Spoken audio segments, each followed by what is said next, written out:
L'évangile de Luc parle d'une visite de Jésus chez Zachée, qui était riche.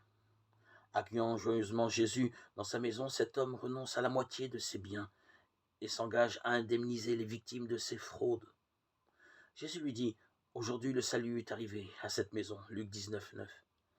Rien ne laisse penser qu'il aurait alors quitté les siens. Le salut que le Christ apporte est pour tous, non pas seulement pour ceux qui le suivent sur les routes de Galilée. Il y a ses amis de Judée, Marthe, Marie et Lazare, chez qui il aimait loger. Jean, chapitre 11.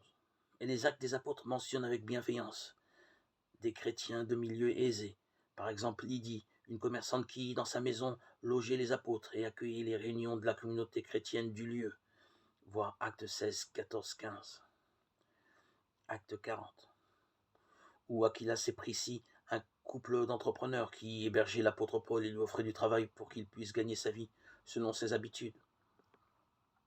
Le Nouveau Testament dessine un tableau très varié de la vie chrétienne. Suivre le Christ n'est pas obéir à un commandement.